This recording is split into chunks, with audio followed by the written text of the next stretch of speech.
दोस्तों, क्या हुआ जब डीएम साहिबा महाकुंभ में स्नान करने पहुंची। उसी दौरान वहां पर डीएम साहिबा का तलाकशुदा पति नागा साधु के भेष में भीख मांग रहा था। इसके बाद डीएम मैडम ने जो किया उसे सुनकर आपके भी पसीने छूट जाएंगे। दोस्तों, यह घटना है मध्य प्रदेश के उज्जैन शहर की, जहां पर एक मध्यम वर्गीय परिवार में एक बेटी का जन्म होता है। परिवार में पहले भी बहुत सारी लड़कियां जन्मी हुई थी और वापस से एक और लड़की का जन्म हो जाता है। तो लड़की के माता पिता और दादा दादी सभी मायूस हो जाते हैं और दुखी रहते हैं। सभी को बेटा चाहिए होता है, लेकिन बेटी के जन्म होने पर सभी लोग खुश होने की बजाय दुखी नजर आ रहे थे। इसके बाद समय आगे बढ़ता है। बच्ची का नाम रानी रखा जाता है और रानी के पिता का नाम दिनेश और उसकी माँ का नाम राम कन्या था। रानी बचपन से ही पढ़ाई में बहुत तेज थी। वह उज्जैन के ही सरकारी स्कूल में पढ़ाई करती थी और हमेशा सबसे ज्यादा नंबर लाकर पास हुआ करती थी। कई बार उसके स्कूल के सर और मैडम उसके माता पिता से कहा करते थे कि आपकी बेटी पढ़ाई में बहुत तेज है और इसका दिमाग भी काफी अच्छा है, आप इसे आगे खूब पढ़ाना, यह आगे जाकर एक अच्छी नौकरी करेगी, इसका भविष्य काफी उज्जवल होगा। लेकिन उसके पिता हमेशा कहते थे कि यह तो एक लड़की है, इसे आगे क्या पढ़ाना, यह पढ़ लिख कर क्या करेगी, इसको तो ससुराल जाकर चूल्ही चौका ही संभालना पड़ेगा, इसीलिए इसे पढ़ाने की क्या जरूरत है। लेकिन उसकी माँ अपने पति से लड़ाई झगड़ा करके रानी को हमेशा पढ़ाती थी। धीरे धीरे समय आगे बढ़ रहा था। रानी 10वीं कक्षा में पढ़ाई कर रही थी और उसकी उम्र करीब 16 वर्ष की हो गई थी। तभी रानी की समाज के कुछ लोग रानी के लिए रिश्ता लेकर रानी के माता पिता और दादा दादी के पास आते हैं। लेकिन रानी यह सुनकर काफी दुखी हो जाती है, क्योंकि रानी की उम्र अभी लगभग 16 वर्ष ही थी। उसके पिता तो काफी खुश नजर आ रहे थे, क्योंकि लड़के वाले काफी अमीर खानदान के थे और उनको जल्दी से रानी की शादी करके फ्री हो जाना था। रानी के दादा दादी भी रिश्ते के लिए तैयार हो जाते हैं, लेकिन रानी की माँ अभी भी दुखी थी। सभी लोग रानी की पसंद बिना पूछे ही रिश्ता के लिए हाँ कर देते हैं। लड़के की उम्र करीब 19 साल की थी और रानी की केवल 16 साल की थी। जब रानी को यह बात पता चलती है कि उसकी शादी के लिए रिश्ता तय कर दिया गया है और कुछ दिनों में उसकी शादी भी तय होने वाली थी, तो वह बहुत दुखी हो जाती है और वह अपनी माँ से कहती है कि माँ, मुझे आगे पढ़ाई करनी है, मुझे अभी 11वीं और 12वीं की परीक्षा भी देनी है, मैं आगे पढ़ना चाहती हूँ, मुझे शादी नहीं करना है। लेकिन उसकी माँ भी क्या करे, वह भी मजबूर थी। उसके सास ससुर और पति के आगे उसकी एक नहीं चलती थी। एक दिन वह अपने पति से कहती है कि अभी रानी शादी नहीं करना चाहती है, अभी उसे पढ़ना है तो उसे पढ़ाई करने दीजिए, इसकी शादी हम बाद में करवा देंगे। तो रानी के पिता रानी की माँ को खूब मारते हैं और खूब प्रताड़ित करते हैं और कहते हैं कि तू ही लड़की को बिगाड़ रही है, बड़ी होकर यह किसी लड़के के साथ भागकर शादी कर लेगी और मेरा नाम समाज में डुबा देगी। इससे अच्छा है कि मैं अभी इसकी शादी करके अपनी समस्या से छुटकारा पा लूंगा। यह सुनकर रानी काफी दुखी हो जाती है। अपनी माँ को मार खाता देखकर अब वह भी पिघल जाती है और शादी के लिए हाँ कर देती है। इसके बाद उसकी 10वीं की परीक्षा होती है और वह काफी अच्छे नंबर लाकर पास होती है। इसके बाद उसकी शादी की तारीख पास में आ जाती है,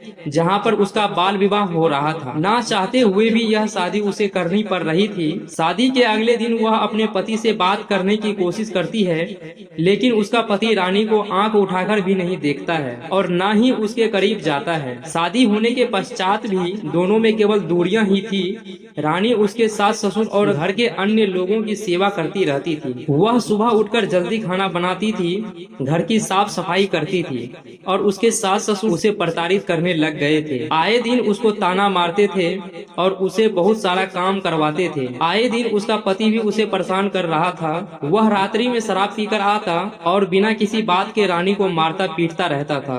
रानी धीरे धीरे बहुत ज्यादा परेशान हो गई थी। एक दिन वह अपने माता पिता के यहाँ जाती है, जहाँ पर वह अपनी माँ और अपने पिता को अपने साथ हो रहे अत्याचार के बारे में बताती है। तो उसके पिता उसका साथ नहीं देते हैं और कहते हैं, जैसा तेरे सास ससुर बोले तू वैसा ही कर और तू अपने पति से ज्यादा झगड़े मत किया कर।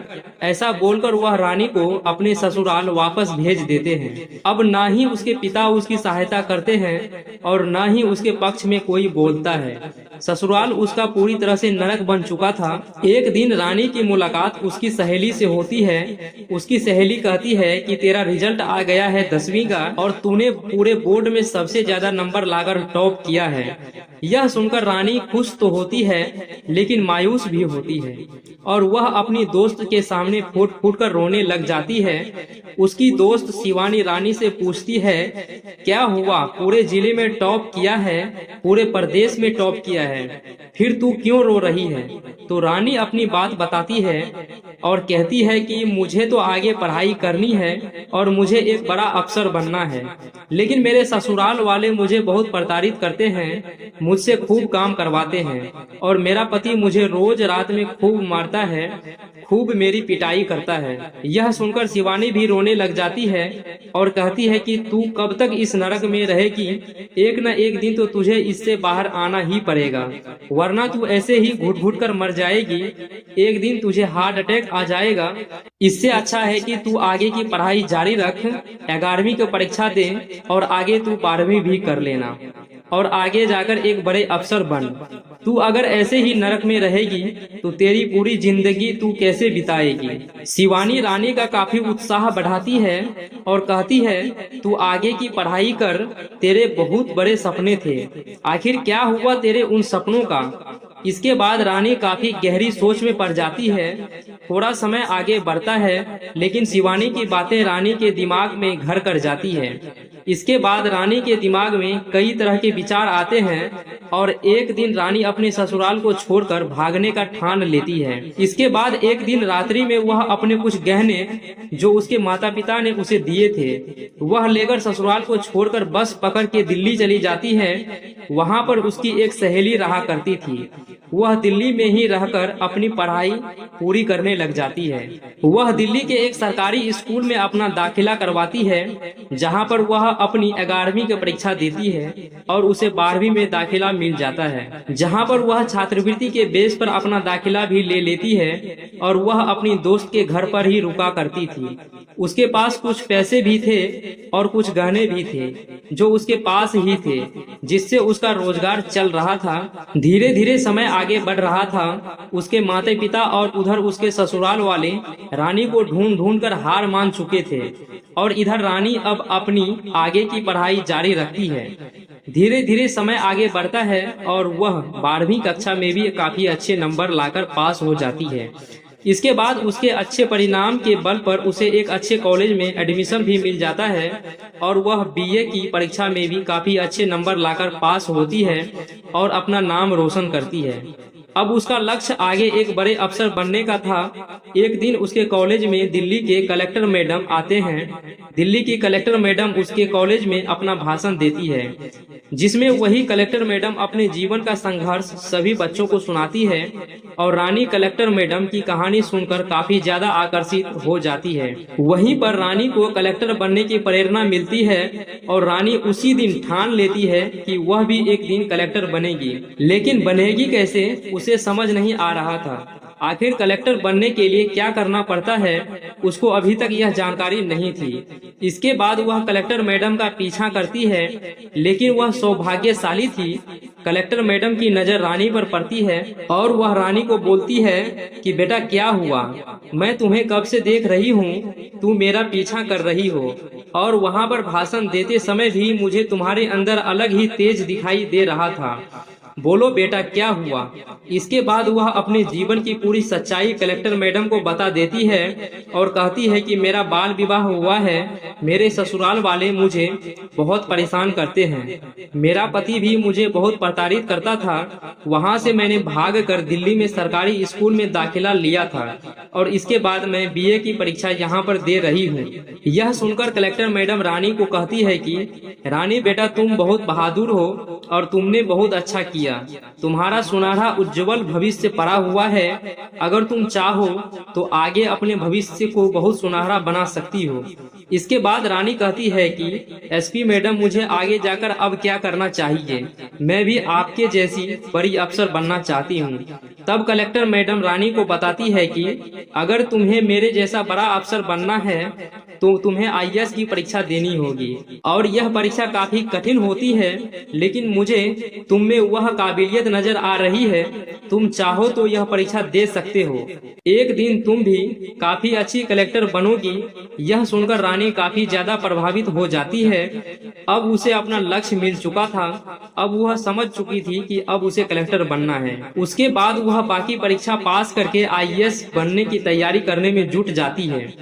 अब वह कोचिंग सेंटर में अपना दाखिला लेती है। उसके पास कुछ गहने पड़े हुए थे जिन्हें बेचकर वह अपना दाखिला करती है और आगे की पढ़ाई जारी रखती है। इसके बाद उसकी मुलाकात एक गांव के लड़के से होती है जो वह आईएएस की तैयारी कर रहा होता है। उसका नाम राजू था। रानी और राजू दोनों के बीच में धीरे धीरे दोस्ती हो जाती है। राजू भी पढ़ाई में काफी तेज था और उसकी जिंदगी की कहानी भी काफी गंभीर था। वह भी एक गरीब परिवार से था, उसकी हालात भी बहुत ज्यादा खराब थी और वह भी कलेक्टर बनने के लिए दिल्ली आया हुआ था। अपने पूरे घर बार को छोड़ धीरे धीरे दोनों के बीच में नजदीकियां बढ़ती है। दोनों एक दूसरे का उत्साह बढ़ाते हैं, एक दूसरे को पढ़ाई में और ज्यादा आगे बढ़ाते हैं और साथ में आईएएस की परीक्षा की तैयारी कर रहे होते हैं। एक के बाद एक वह आईएएस की परीक्षा देते जाते हैं, जिसमें पहली परीक्षा में दोनों काफी अच्छे नंबर लाकर पास होते हैं। दोनों के अंदर काफी ज्यादा उत्साह था, दोनों काफी ज्यादा मन लगाकर साथ में पढ़ाई कर रहे होते हैं। लेकिन जहां एक लड़का और एक लड़की होते हैं वहां पर दोस्ती तक रिश्ता नहीं रहता है। यह रिश्ता एक समय पर आकर आगे बढ़ ही जाता है। दोनों के बीच में और नजदीकियां बढ़ती है। तब राजू रानी को प्रपोज कर देता है और कहता है रानी मैं तुझसे बहुत प्यार करता हूँ। लेकिन रानी भी मन ही मन राजू से प्यार तो करती थी, लेकिन वह चाहकर भी राजू को हाँ नहीं बोल पा रही थी, क्योंकि उसका लक्ष्य अभी कुछ और ही था और उसका पति अभी भी जिंदा था। रानी राजू से कहती है कि मेरा बाल विवाह हो चुका है और मैं एक शादीशुदा हूँ। भले ही मैं अपने पति के साथ कभी भी नजदीक नहीं हुई हूँ, लेकिन मैं तुझसे कभी झूठ नहीं बोलना चाहती हूँ। मैं तुम्हें सारी सच्चाई बताना चाहती हूँ। मैं तुम्हें बहुत पसंद करती हूँ, लेकिन मेरा बाल विवाह हुआ है और मैं अपने पति को छोड़कर यहाँ पर आई हूँ। तो राजू कहता है कि मुझे तुम्हारे पास्ट से कोई लेना देना नहीं है, मुझे तुम बहुत पसंद हो और मैं तुम्हारे साथ पूरी जिंदगी बिताना चाहता हूँ। हम दोनों साथ में मिलकर कलेक्टर की आगे की परीक्षा देंगे और साथ में कलेक्टर बनेंगे। इसके बाद रानी भी राजू को हाँ कर देती है और दोनों एक दूसरे के और ज्यादा नजदीक आ जाते हैं। लेकिन कहते हैं ना कि जहाँ नजदीकियां बढ़ जाती है तो लक्ष्य जो है छूट जाते हैं, और हुआ भी यही। राजू का धीरे धीरे पढ़ाई से मन हट जाता है, लेकिन रानी का अपने लक्ष्य पर ध्यान केंद्रित था। वह अपनी परीक्षा की तैयारी पूरी जोरों और शोरों से कर रही थी, लेकिन उधर राजू के मन में केवल रानी के ही ख्यालात थे। अब अगली परीक्षा आ चुकी थी और रानी ने अपना पेपर खूब अच्छे से दिया और राजू ने भी अपना पेपर खूब अच्छे से दिया। लेकिन जब रिजल्ट आया तो उम्मीद बिल्कुल ही उल्टा निकला। रानी तो अपने परीक्षा में अच्छे नंबर से पास हुई, लेकिन राजू जो है अपनी परीक्षा में पास तो हुआ लेकिन बहुत कम नंबर लाकर। अगर 2 नंबर भी कम लाते तो वह परीक्षा में फेल हो जाता। यह देखकर राजू काफी ज्यादा दुखी हुआ और रानी ने भी राजू को कहा कि हम कुछ समय के लिए अब दूर रहेंगे, क्योंकि अगर हम दोनों साथ में ही रहेंगे तो इसका असर हमारी पढ़ाई पर पड़ेगा और आखिरी पड़ाव आ चुका है। अगर हम दोनों उसमें पास नहीं हुए या फिर तुम फेल हो गए तो तुम्हारा पूरा करियर खराब हो जाएगा। इसीलिए अभी केवल केवल पढ़ाई पर ध्यान देना है। इसके बाद दोनों फैसला करते हैं कि वे दोनों जब तक कलेक्टर नहीं बन जाएंगे तब तक एक दूसरे से मुलाकात भी नहीं करेंगे। अब दोनों एक दूसरे से अलग हो चुके थे और दोनों अलग अलग रहकर पढ़ाई कर रहे थे। दोनों ने कसमें खाई थी कि जब तक दोनों कलेक्टर नहीं बन जाएंगे एक दूसरे का मुंह तक नहीं देखेंगे। इसके बाद आगे की पढ़ाई की तैयारी करते हैं और परीक्षा की तारीख आ जाती है। यह आखिरी परीक्षा थी। अगर इस परीक्षा में दोनों पास हो जाते हैं तो उन्हें फिर इंटरव्यू देना होगा और उस इंटरव्यू में अगर वे पास हो जाते हैं तो वे कलेक्टर बन जाएंगे। दोनों काफी मन लगाकर परीक्षा देते हैं और परीक्षा के रिजल्ट की बारी थी और परीक्षा का रिजल्ट रानी का तो खूब अच्छा रहा और उधर राजू का क्या हुआ पता ही नहीं चला। इसके बाद अब रानी का इंटरव्यू था। रानी अपना इंटरव्यू देने गई थी और उसने अपने सभी इंटरव्यू में पूछे गए सवालों के काफी अच्छे से जवाब दिए। अब समय केवल परिणाम का था। सुबह में वह जल्दी उठी, नहा धोकर और भगवान को अगरबत्ती दीपक लगाया। तब उसका दरवाजा जोर जोर से खटक रहा था तो उसने अपने दरवाजे की कुंडी खोली।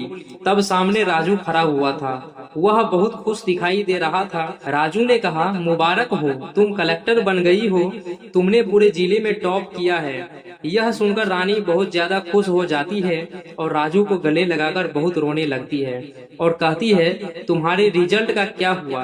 तब राजू कहता है कि मैं तो 3rd अटेम्प्ट में भी फेल हो गया था और 4थे अटेम्प्ट में भी फेल हो चुका हूँ। यह सुनकर रानी बहुत ज्यादा मायूस हो जाती है और कहती है, मुझे माफ कर दो।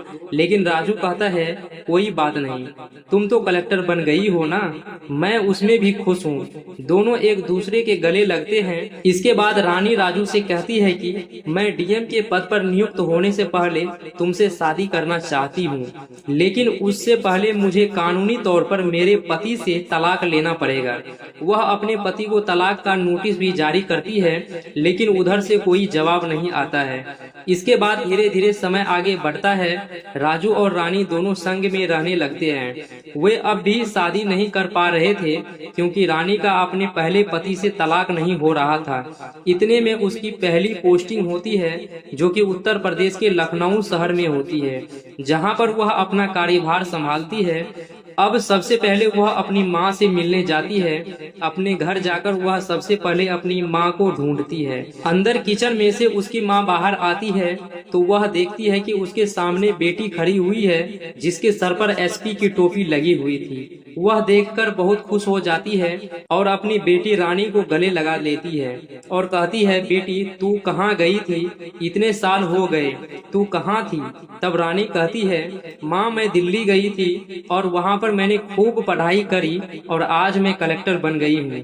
यह सुनकर उसकी माँ बहुत ज्यादा खुश हो जाती है। जहाँ पर रानी के पिता अपनी बेटी को देखते हैं तो वह खूब रोने लगते हैं और कहते हैं, बेटा मुझे माफ कर दो, इस समाज में बेटियों के साथ इतना गलत होता है जिसके चलते मैंने तेरे साथ नाबालिग अवस्था में ही शादी करवा दिया था।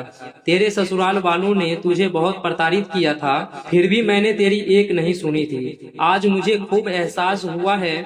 उसके पिता रो रो कर रानी से माफी मांगते हैं और रानी अपने माता पिता को गले लगा लेती है और कहती है कि तुम मेरे साथ चलो, अब हम अच्छे घर में रहेंगे। उसके बाद रानी के माता पिता भी अब रानी के साथ रहने लग जाते हैं। धीरे धीरे समय आगे बढ़ता है और प्रयागराज में महाकुंभ मेले का आयोजन हो रहा था।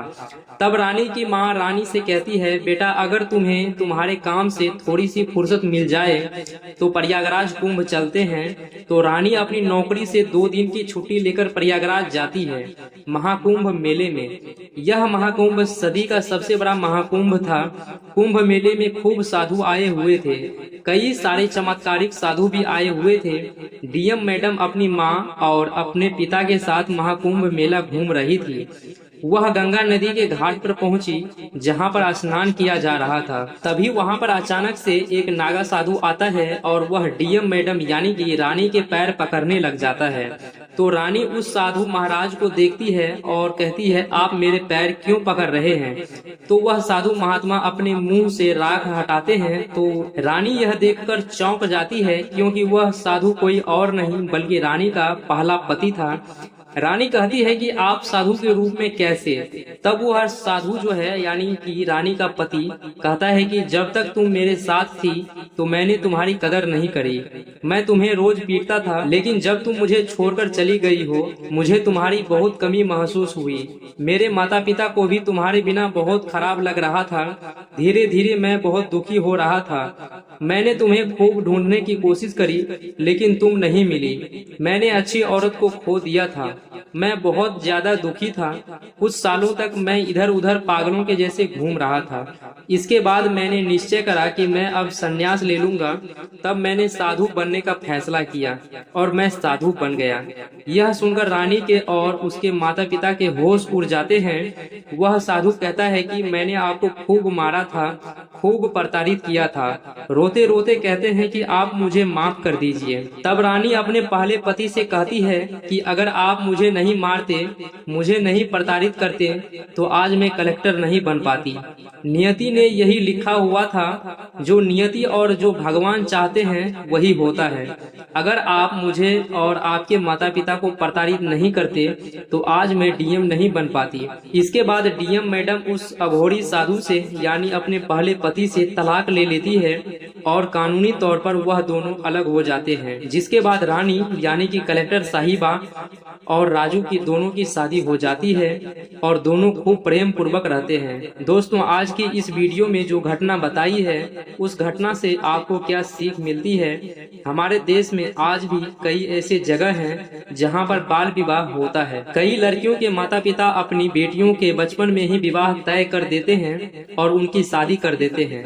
कई बच्चियां अपने सपने को तोड़कर अपने ससुराल में रोटियां बनाती हैं। आपकी इस कहानी पर क्या राय है कमेंट में जरूर बताइएगा। और अगर अभी तक हमारे चैनल को सब्सक्राइब नहीं किया है तो जल्दी से सब्सक्राइब कर लीजिए ताकि आपको ऐसे ही महत्वपूर्ण कहानी आपको सबसे पहले पहुंच सके।